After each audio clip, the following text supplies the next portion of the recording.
harvest.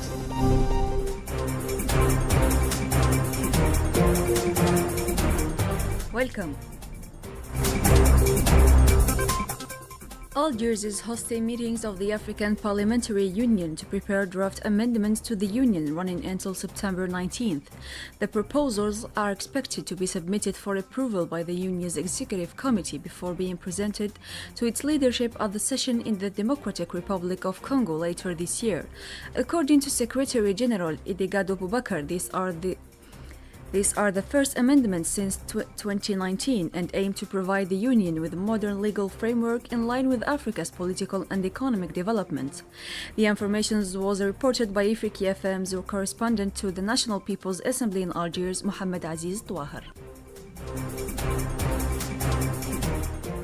An Algerian parliamentary delegation will attend Pan-African Parliament Committee meeting in Midrand from today until October 3rd. The Algerian Minister of State, Minister of Foreign Affairs, National Community Abroad and African Affairs Ahmed Attaf met UN envoy Stéphane de Mistura in Algiers ahead of the October UN Security Council session on Western Sahara. Attaf reiterated Algeria's support for a UN-led solution guaranteeing Sahrawis' right to self-determination and stressed the need for direct talks between Morocco and the Polisario Front.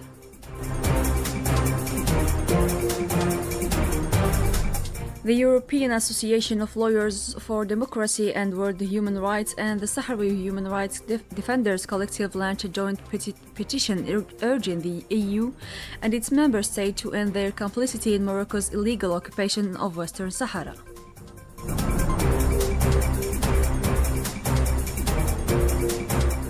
Gabon will hold legislative and local elections on September 27th and October 11th. The campaign officially began at midnight on September 17th, Interior Minister Herman Imangalt announced.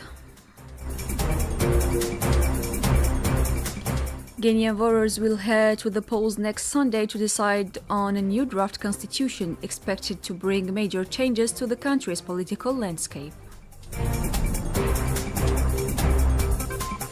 In Nigeria, at least 50 people have been kidnapped in recent days in Zamfara State, northwest Nigeria, threatening fragile negotiations between local communities and armed groups involved in cattle rustling and abductions.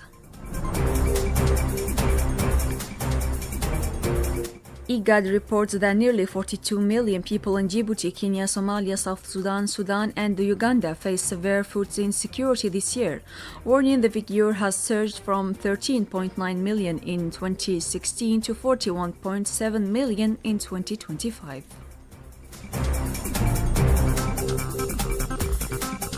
In Uganda, Parliament is examining a plan to borrow $358 million from the African Development Fund, the Arab Bank for Economic Development in Africa, and Standard Chartered to finance a 138-kilometer power line to South Sudan, expand 2 substations, build a new one, and construct a road linking northwest Uganda with the DRC.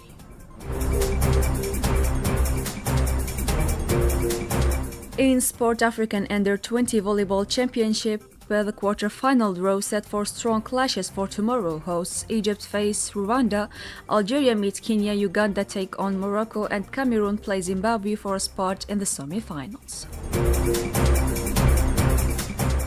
This marks the end of the harvest. Thank you for listening.